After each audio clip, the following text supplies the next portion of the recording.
Why was a woman, with 3 confirmed kills, pouring drinks in a Montana bar? She moves behind the counter with practiced invisibility, her hands never still, wiping glasses, arranging bottles, catching fragments of conversation that mean nothing and everything. 7 years in this town, 7 years of careful anonymity, 7 years of being nobody. But tonight that changes. The door opens, 4 men walk in, not hunters, not truckers, not locals. Navy SEALs. And their leader's eyes widen with impossible recognition. She was supposed to be dead. The copper still glows like a lantern against the Montana darkness. Through frosted windows you can see them laughing, arguing, unwinding after another workday. Friday night in Pinewood, a small town where everyone knows everyone, their triumphs, their failures, their secrets passed around as freely as peanuts on the counter. Behind the worn oak bar stands Cyril Thorne. 38 years old, dark hair pulled back in a practical ponytail, pleasant face, unremarkable. To the 27 regulars currently occupying the bar, she's been a fixture for 7 years. Yet somehow she remains a mystery. Neither young enough to turn heads, nor old enough to fade into the background. Perfect. Mayor Gunderson occupies his usual corner table. His voice carries above the general din as he recounts his fishing expedition. For the 5th time this week, 2 loggers argue about last night's hockey game, their beers forgotten in the intensity of their debate. At the far end of the bar, 74-year-old Lauren McIntyre nurses her weekly gin and tonic, sharp eyes cataloging the room, collecting secrets the way others collect stamps.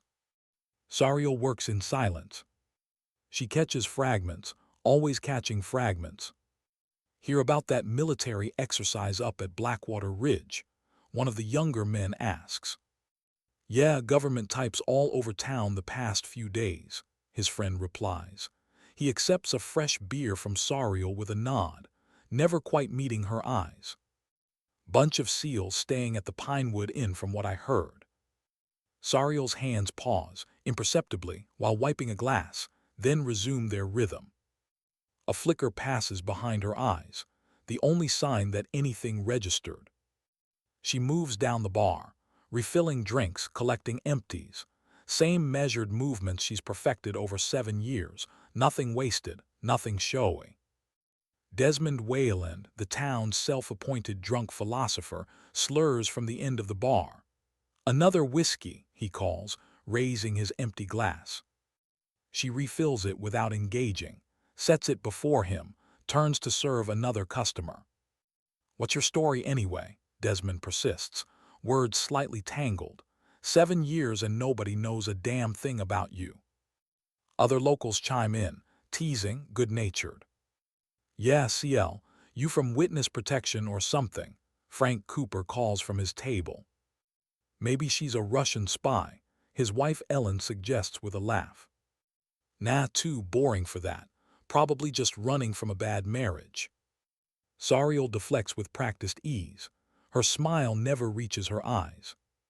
Nothing that exciting, she says, turning questions back on the askers. Frank, how's that new grandson doing? As Frank launches into proud grandparent mode, Sariel continues her work. Invisible in her visibility. But a careful observer might notice certain things. A scar peeking from her collar as she reaches high for a bottle. The way she positions herself with sight lines to all entrances. How she clocks every new person who enters, assessing them in a split second before returning to her tasks. Things a bartender wouldn't need to notice. Things a soldier would. The door opens. A gust of Montana winter momentarily silences the room. Sheriff Braddock enters, stomping snow from his boots. His weathered face scans the crowd automatically before his eyes settle on Sariel. They exchange a look, loaded with more meaning than casual acquaintances should share. She gives a slight nod. Conversations resume as Braddock makes his way to the bar, settles onto a stool in the corner where he can observe the room. Club soda, he says. though Sariel is already preparing it. After 7 years, she knows his Friday routine. "Quiet week?" she asks, sliding the drink toward him. "Until today," he keeps his voice low. "They're asking questions about you." Sariel's hands continue preparing a martini for Luren, not a tremor to betray her. "Who?" Men in suits, not local, said they were with the Department of Defense, but their IDs seemed odd. Braddock takes a sip. "Wanted to know how long you'd been in town, where you came from. Told them what everyone knows, which is next to nothing." "Thank you," she says simply. "CL," he says, using the nickname that never quite fit her. "I've never asked questions. You came to town, bought this place from old Joe, kept your head down, paid your taxes. Whatever brought you to Pinewood, it's your business. But if there's trouble heading this way, I'd appreciate a heads up. This town, these people, they matter to me." Sariel meets his eyes directly for the first time. "They matter to me too," she says. Something in her tone makes Braddock straighten slightly. Before they can continue, the door swings open again. 4 men enter, brushing snow from their jackets. They're not in uniform, but everything about them screams military. The way they move, assess the room, position themselves, their build suggests years of physical training. Their eyes hold the focused alertness of men who have seen combat. The bar noise diminishes slightly. Locals sense something different about these newcomers, clearly not from Pinewood, not hunters or truckers passing through. They carry themselves with too much authority. Their leader scans the room. Tall man, close-cropped dark hair, olive skin. His eyes land on Sariel. For a microsecond, recognition flashes across his face. She turns away, busying herself with bottles beneath the counter. Her heart pounds, but her hands remain steady. 7 years. She'd had 7 years of peace. And now they've found her. Sariel serves other customers, deliberately avoiding their table. Sheriff Braddock, noticing her reaction, volunteers to take their order. The men request beers, keeping their voices low as they confer among themselves. From behind the bar, Sariel observes them while pretending not to. The leader is Commander T.K. Calloway, though she doubts that's the name he's using now. The last time she saw him, he'd been a lieutenant, serving under her command. The other 3 are unfamiliar, younger, probably newer recruits. She pours a whiskey for herself, hidden beneath the counter, drinks it in one swift motion. The burn grounds her, brings her back to the present. Desmond, drunk and belligerent, pushes away from the bar, stumbles toward the restroom, bumps into one of the SEALs on his way. "Watch it, Jarhead," Desmond slurs, swaying slightly. Lieutenant Rafferty stands, tension building in his shoulders. Several locals quiet, sensing trouble. Sariel materializes between them. Her movement unexpectedly swift for a bartender. "On the house, gentlemen," she says, sliding fresh beers onto their table. Her voice is different, more authoritative than the locals have ever heard. Calloway studies her face. "Do I know you from somewhere?" "I've got that kind of face," she replies, maintaining eye contact a beat too long. As she turns away, Calloway says quietly, "Operation Kingfisher." Sariel freezes, imperceptibly, then continues walking. The name echoes in her mind like a gunshot in an empty room. Operation Kingfisher. Caracas, Venezuela, 7 years ago. The mission that killed her. Or was supposed to. What happens when the person you used to be refuses to stay buried? Sariel closes the bar at midnight.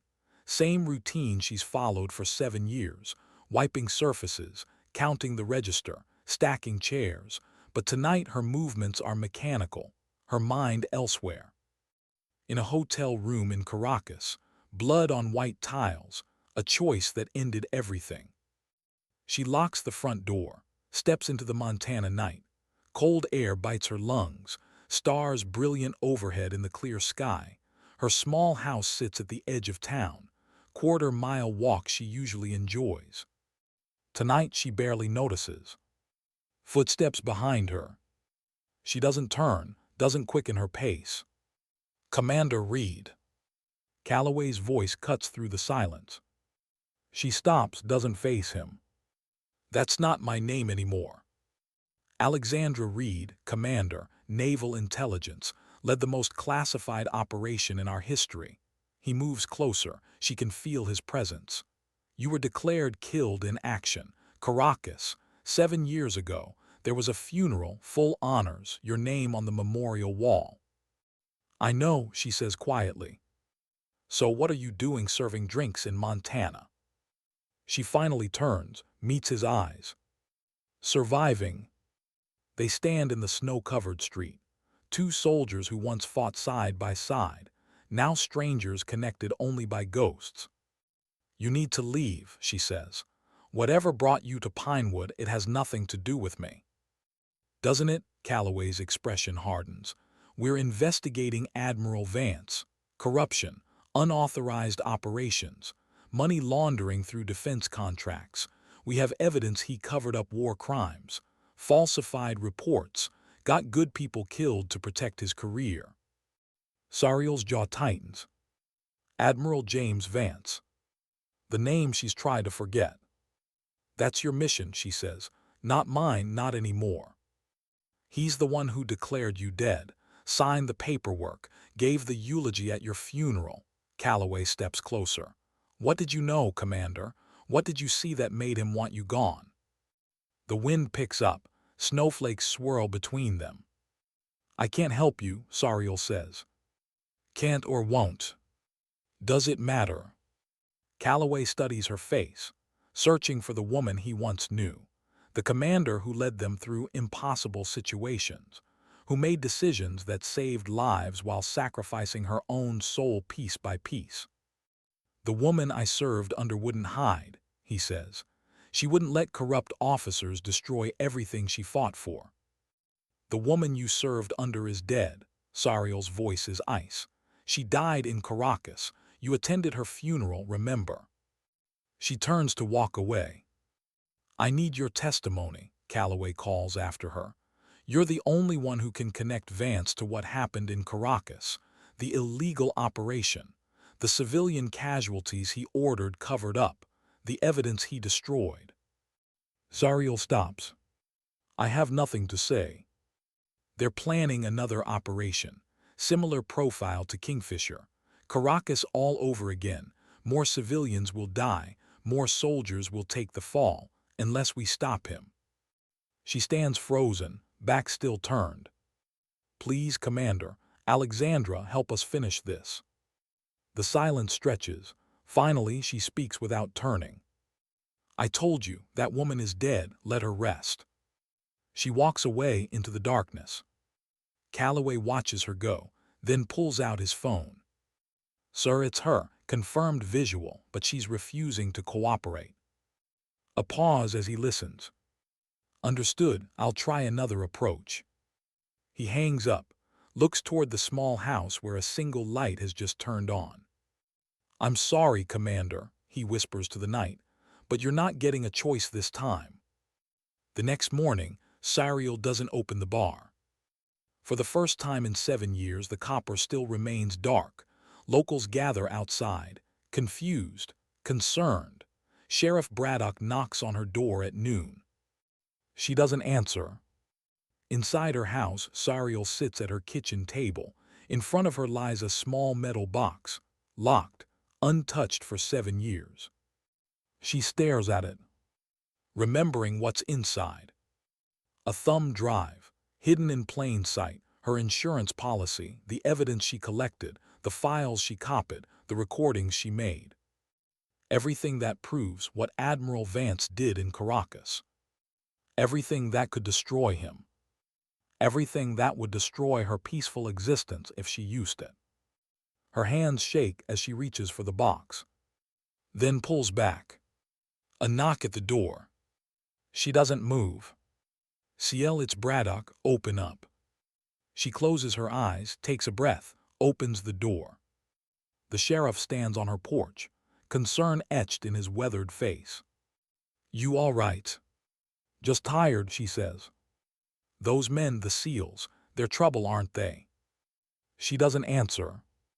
"Whatever this is," Braddock says gently, "whatever brought them here, you don't have to face it alone. This town, we protect our own." Something breaks inside her. The wall she's built, brick by brick, over 7 years. "You don't know me," she whispers. "I know enough.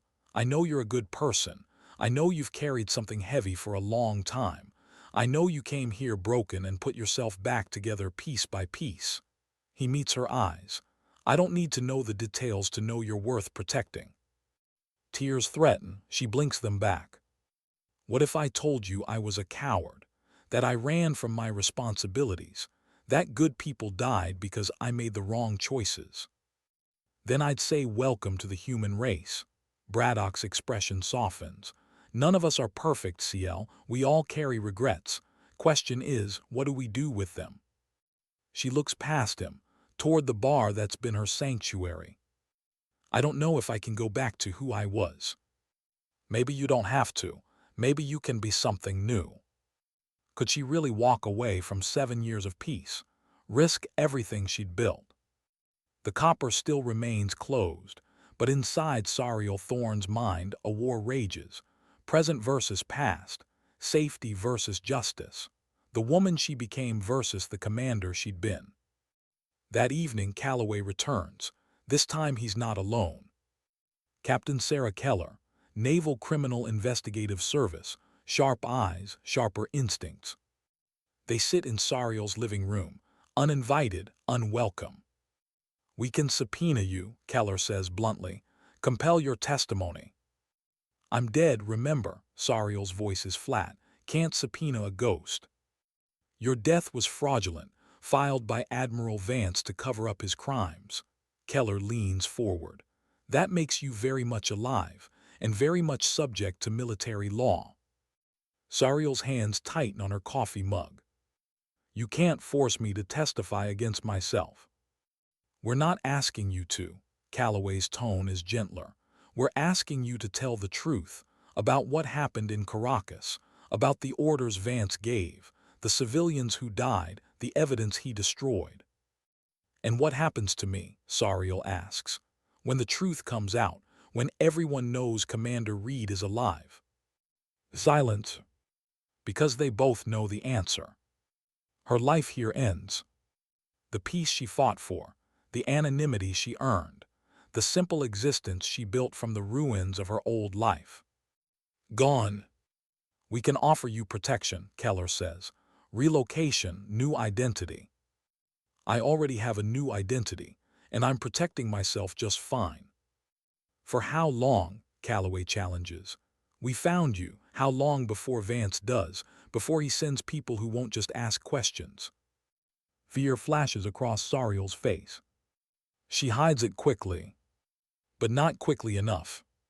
"He doesn't know I'm alive," she says, but her voice wavers. "Are you sure?" Keller asks. "Are you absolutely certain that in 7 years, with all his resources, all his connections, he hasn't figured out where you are?"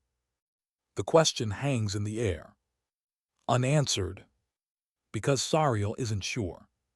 She's never been sure. She's just been hopping, praying that her death was convincing enough, that Vance believed his own paperwork. But hope isn't strategy, and prayer isn't protection. "There's something else," Calloway says quietly. "Vance is planning to retire. Full honors, Pentagon ceremony, presidential commendation. Unless we stop him, he walks away clean. Everything he did, everyone who died, it all gets buried with his fabricated legacy." Sariel stands, walks to the window, stares out at the Montana landscape she's come to love. "I can't give you what you want," she says. "Can't or won't." Keller's patience thins. "Both." "Then I guess we're done here." Keller stands. "Expect a formal summons within 48 hours. You can cooperate willingly, or we'll compel you, your choice." They move toward the door. Calloway pauses, looks back at her. The commander I knew wouldn't let fear win. She'd face the hard thing, do what's right even when it cost her everything. That commander died, Sariel says without turning. Let her stay dead. The door closes behind them. Sariel stands alone, in the house that's supposed to be her sanctuary, feeling the walls close in. That night she returns to the bar, opens the doors, serves drinks like nothing happened, but the locals notice the difference, the tension in her shoulders, the way her eyes track every entrance, how she startles at loud sounds. Luren watches her with knowing eyes. Men came by earlier, the old woman says, looking for you. I know. Government types. Something like that. Luren sips her gin and tonic.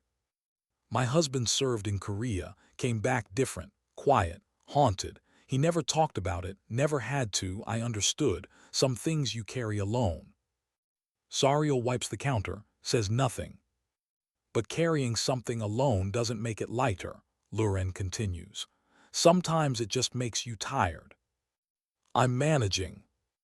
Are you? Their eyes meet. And in that moment Sariel sees understanding. Not judgment, not pity. Just recognition. One woman who's lived through hard things to another. I don't know how to stop carrying it, Sariel admits quietly. You don't stop, you just let others help you bear the weight. The words settle over her, simple, profound. Could she do that, after 7 years of bearing everything alone?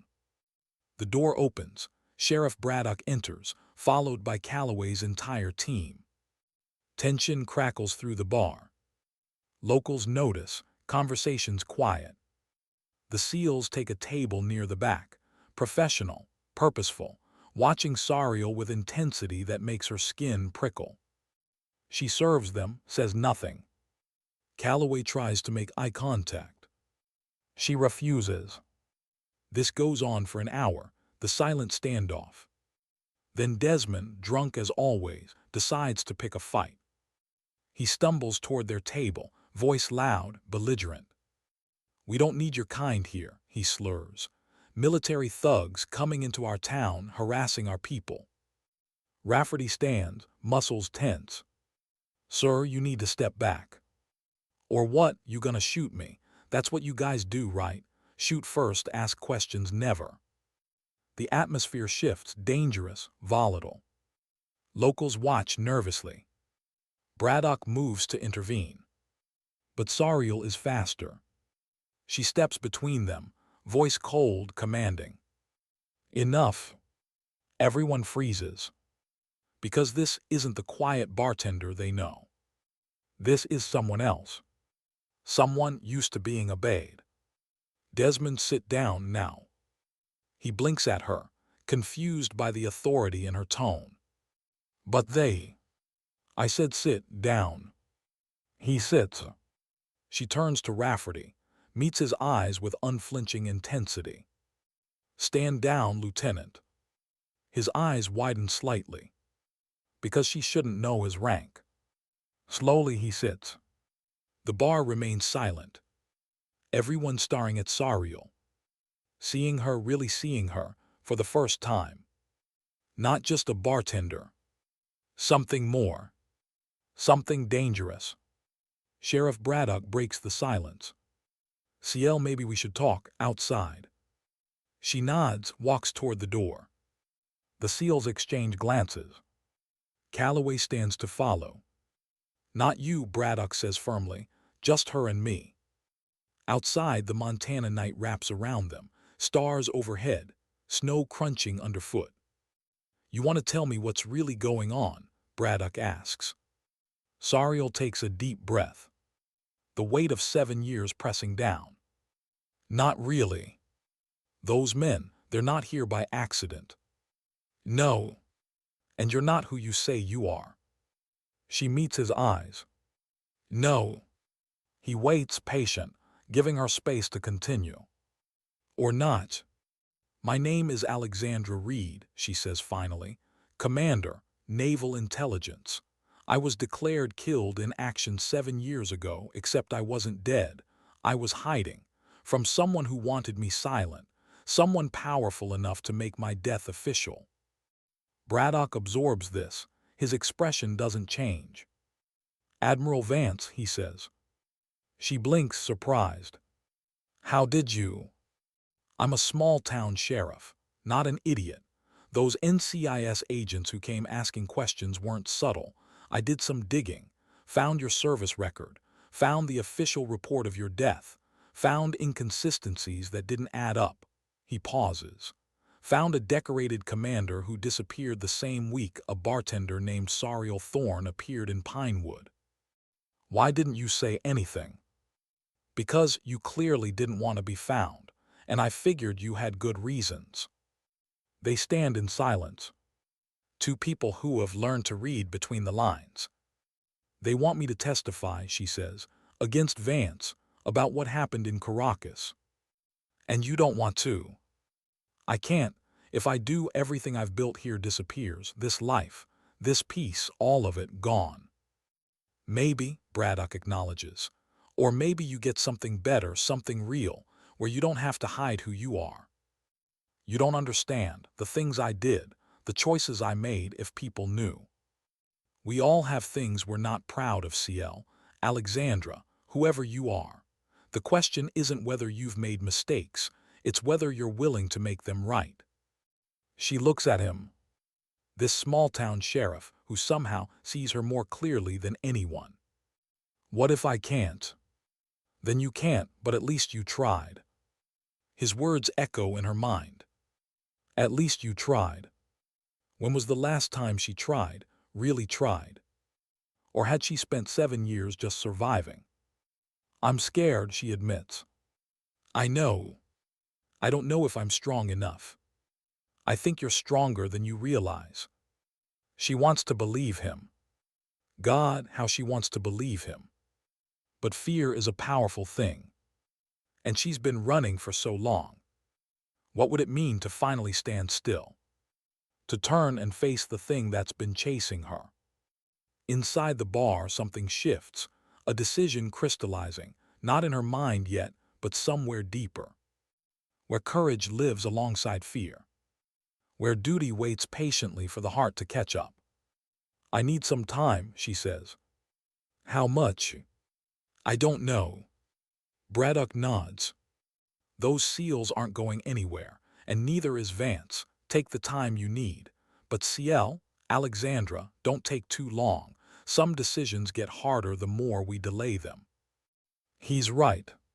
She knows he's right. But knowing and doing are different things. She returns to the bar, finishes her shift, closes up. But instead of going home, she drives. Out into the Montana wilderness. To a place she discovered years ago. A ridge overlooking the valley, where you can see for miles, where the stars seem close enough to touch. She sits in the cold, and finally lets herself remember.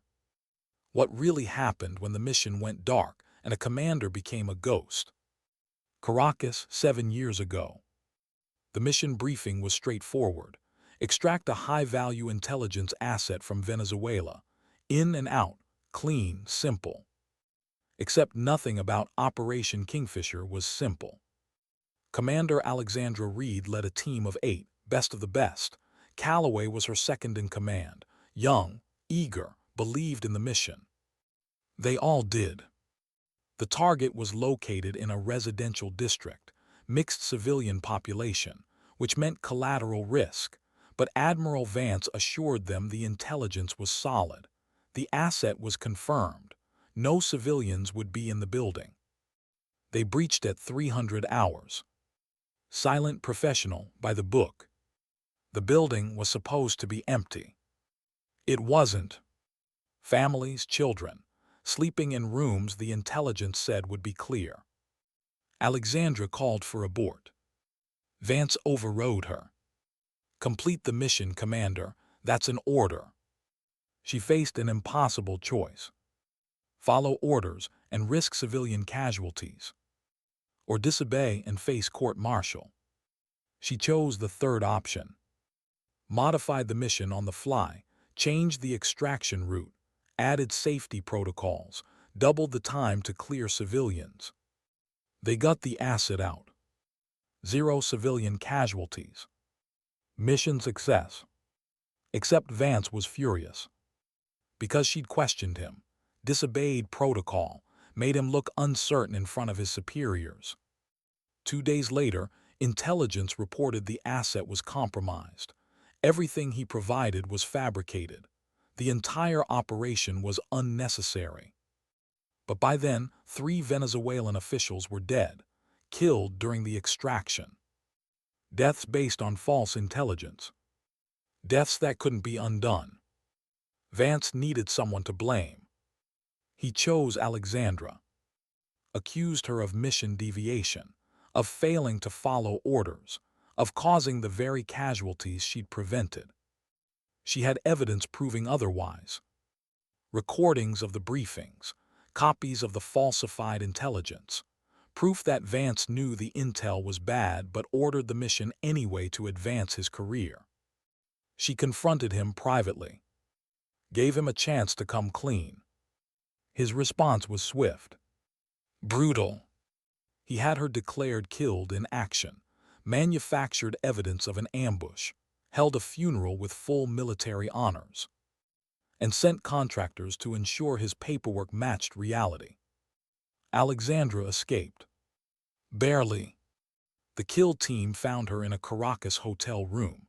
She fought her way out, left 3 men dead, disappeared into the Venezuelan night with nothing but the clothes on her back and a thumb drive containing all the evidence. She ran. For months. Across South America, then into Mexico, finally into the United States. She became Sariel Thorne. Quiet, invisible, alive.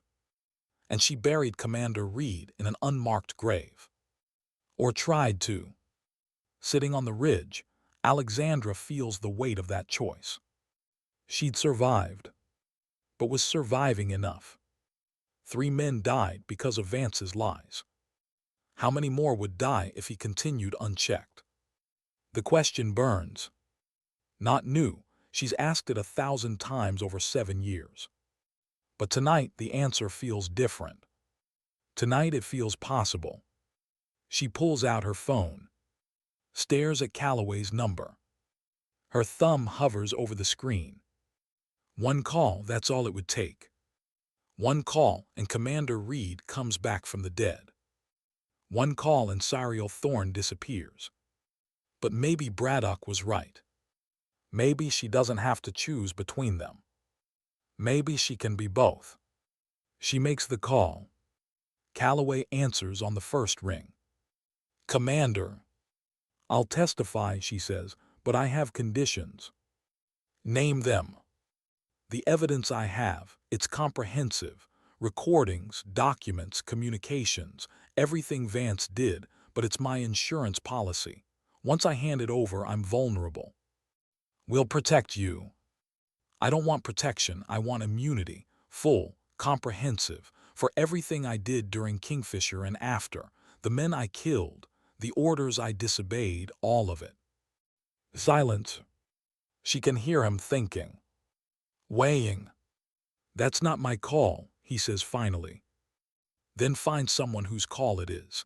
And Calloway, I want it in writing, signed by someone with real authority, not another admiral who will throw me away when convenient. Understood. One more thing, my life here, in Pinewood, the bar, I'm not giving it up. Whatever happens, I come back here. This is my home now. I'll do everything I can. Don't do everything you can. Do everything necessary. She hangs up. Heart pounding. Hands shaking. Because she just stepped off a cliff. And she doesn't know if anyone will catch her. But for the first time in 7 years, she feels something other than fear. She feels alive. The drive back to Pinewood takes an hour. Dawn breaks over the mountains, pink and gold spreading across the sky. A new day. Maybe a new beginning. She stops at the bar, goes inside, sits in the quiet space that's been her sanctuary. And for the first time, she doesn't feel like she's hiding. She feels like she's preparing. The metal box sits on the counter, still locked. She opens it. The thumb drive glints in the morning light. 7 years of insurance, 7 years of leverage, 7 years of holding onto the past while pretending to live in the present. She picks it up, turns it over in her fingers. This tiny piece of technology holds everything: the truth, the evidence, the power to destroy Admiral Vance, and possibly herself. But she's made her choice. Now she just has to follow through. Sheriff Braddock arrives an hour later, finds her still sitting, still holding the drive. "You called them," he says, not a question. "Yes. And they're working on immunity, in writing." He nods, approving. "What happens now?" "Now we wait, and hope that the people I'm trusting don't betray me like the last ones did." "That's a lot of hope." "It's all I have." He sits beside her. Two people facing uncertain futures, but facing them together. "For what it's worth," he says, "I think you're doing the right thing. Even if it destroys my life here. Your life here was built on hiding. Maybe it's time to build one on truth." Simple words, profound impact. She spent 7 years building on sand. Maybe it's time to build on stone. Even if stone is harder. Even if it hurts. Over the next 48 hours, Pinewood transforms into something between a military operation and a circus.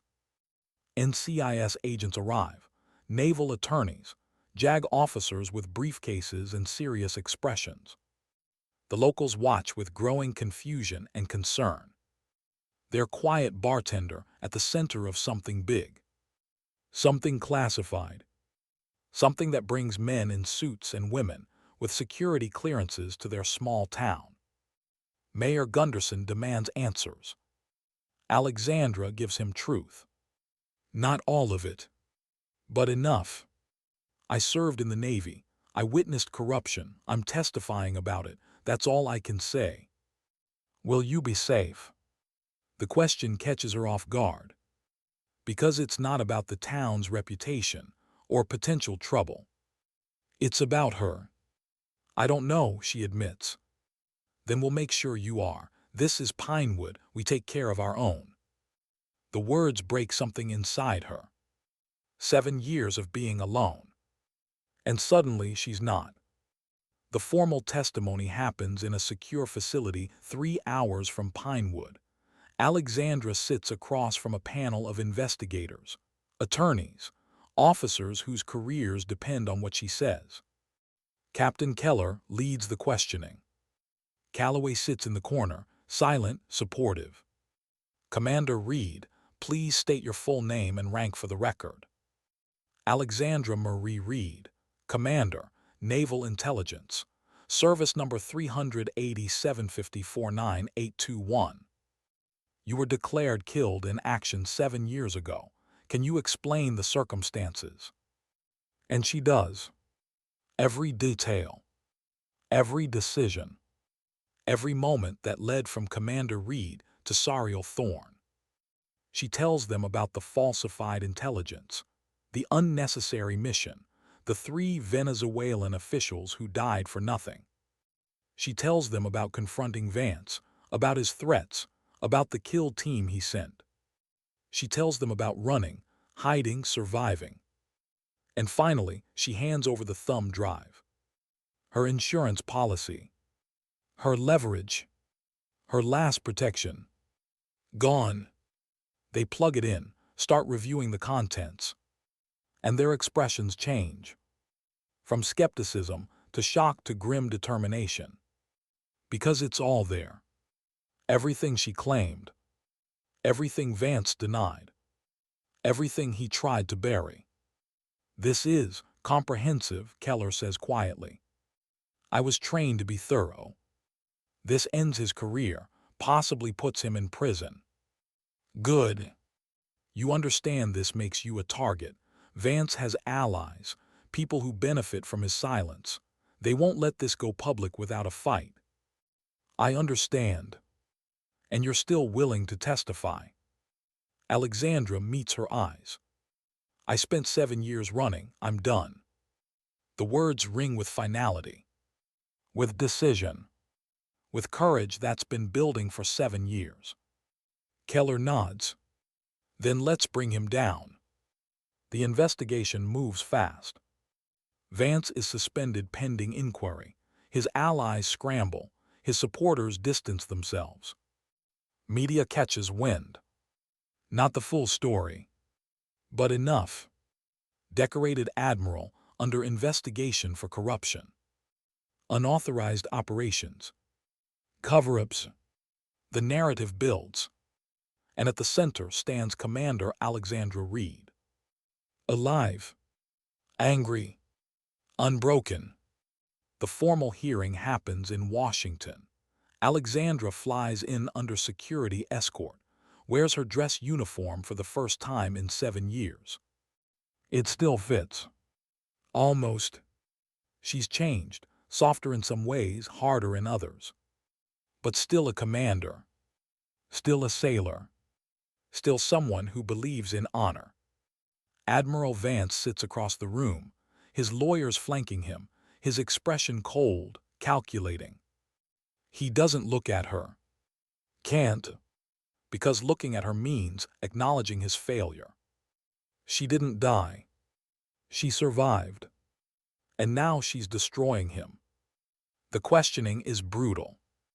His attorneys attack every statement, question every detail, suggest she's lying for revenge. But the evidence doesn't lie.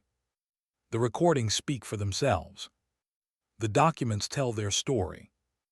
And Alexandra's testimony, measured and precise, matches everything. 6 hours later, it's over. The panel adjourns to deliberate. Vance leaves surrounded by lawyers. Alexandra leaves surrounded by ghosts. 3 Venezuelan officials. 3 contractors she killed in self-defense. 7 years of running. All of it following her out of the hearing room. Calloway catches up to her outside. You did good in there. I told the truth, that's all. It's more than that. You stood up to one of the most powerful men in the Navy. That takes courage. Or stupidity.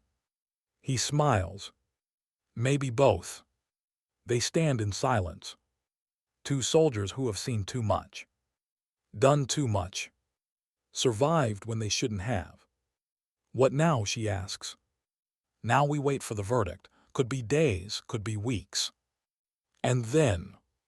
That depends on what you want. The Navy would take you back. Different position, different chain of command. No contact with anyone connected to Vance. I don't know if I can go back. Then don't take your discharge, go back to Pinewood, live the life you built. It sounds simple. But nothing about this is simple. Will he face consequences? If there's any justice in the world. That's not an answer. Calloway meets her eyes.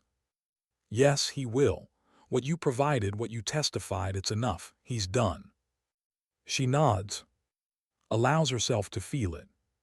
Relief. Vindication. Closure. Maybe. The verdict comes 3 weeks later. Admiral James Vance is found guilty on 12 counts, including falsifying intelligence, unauthorized operations, conspiracy to commit murder. Sentenced to 15 years in military prison. Dishonorable discharge. Loss of pension. Loss of legacy. Everything he built. Gone. Alexandra watches the news from her bar in Pinewood. Surrounded by locals who have learned her real name, but still call her CL. Who have learned her real history, but still see her as their bartender. Who have accepted the contradiction of Commander Reed and Sariel Thorne existing in one person. How do you feel? Lurin asks. Alexandra considers the question. 7 years ago, she thought justice meant revenge. But standing here, surrounded by people who care about her, she realizes it means something different. I feel free, she says finally. And it's true. The weight she's carried, the fear that's driven her, the need to hide, all of it, lifting, not gone, but lighter. Mayor Gunderson raises his glass. To Commander Reed and to CL, both of them, may they find peace. The bar echoes with agreement. Glasses clink. Voices rise in celebration. And for the first time in 7 years, Alexandra allows herself to believe that maybe, just maybe, she deserves this. Deserves peace. Deserves home. Deserves to be both women without choosing. Later that night, after everyone leaves, she stands behind the bar. Her bar. Her sanctuary. Her home. Braddock lingers, as he often does. The Navy's offering you reinstatement, he says. Full rank, choice of assignments. I know. You going to take it? I don't know yet. Part of me wants to.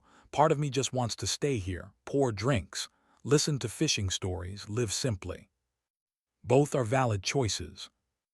Are they, or am I just running again, from different things? Only you can answer that. She wipes the counter. Muscle memory. 7 years of the same motion. Maybe I don't have to choose, she says. Maybe I can do both. Consult for the Navy, special cases, use what I know, what I've learned, but keep this place, keep this life. That sounds like integration, not running. Does it? Yeah, it does. She looks around the bar. At the worn wood. The familiar bottles. The memories embedded in every surface.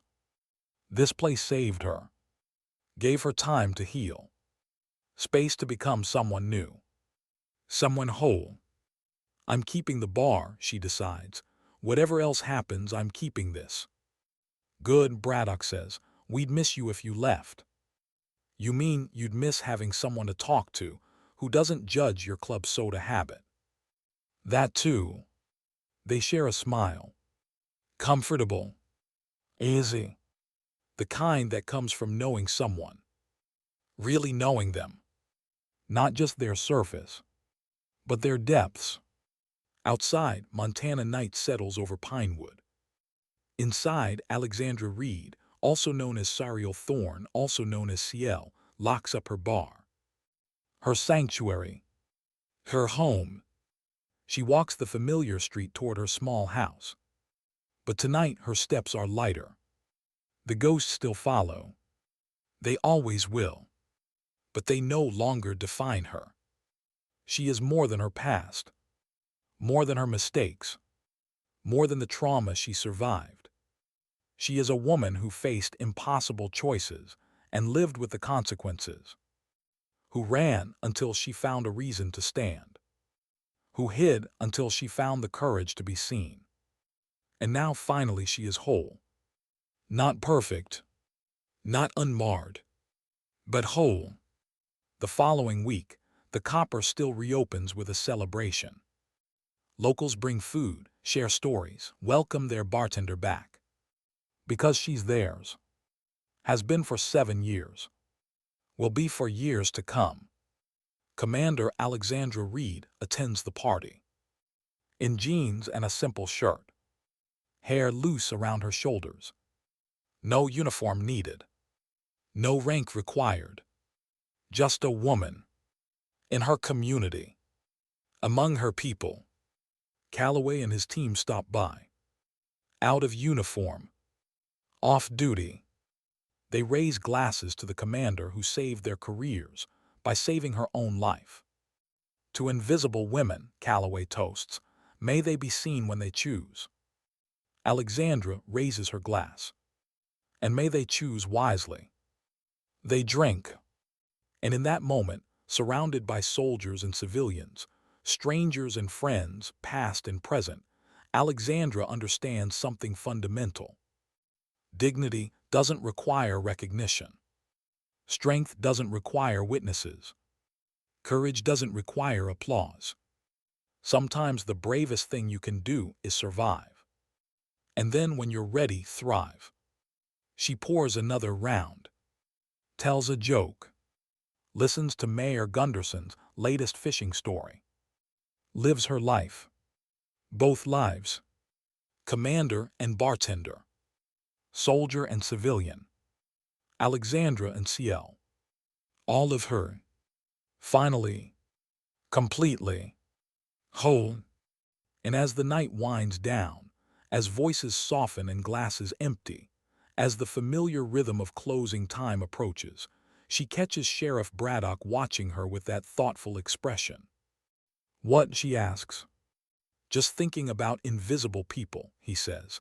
"How many walk among us with stories we'll never know, carrying burdens we can't imagine, fighting battles no one sees?" Alexandra considers this. Thinks about the retired teacher who never speaks of Vietnam, the quiet woman who volunteers at the shelter, the firefighter who pulled children from flames, all the invisible heroes, all the silent warriors, all the people who do what's right without asking for recognition. "The world is full of them," she says softly. "People who give everything and ask for nothing, who carry weight so others don't have to, who sacrifice in silence. Their stories deserve to be told. Maybe, or maybe their silence is the story, the choice to bear weight without seeking credit, to act without expecting acknowledgement." Braddock nods slowly. "Understanding. Sometimes dignity doesn't speak," he says. Alexandra finishes the thought. "It simply acts." The words hang in the air. Perfect. True. Final. She wipes the last glass, turns off the lights, locks the door, and walks into the Montana night. Not as Commander Reed, not as Sariel Thorne, but as both, and as herself. Complete. Unbroken. Home. Sometimes dignity doesn't speak, it simply acts.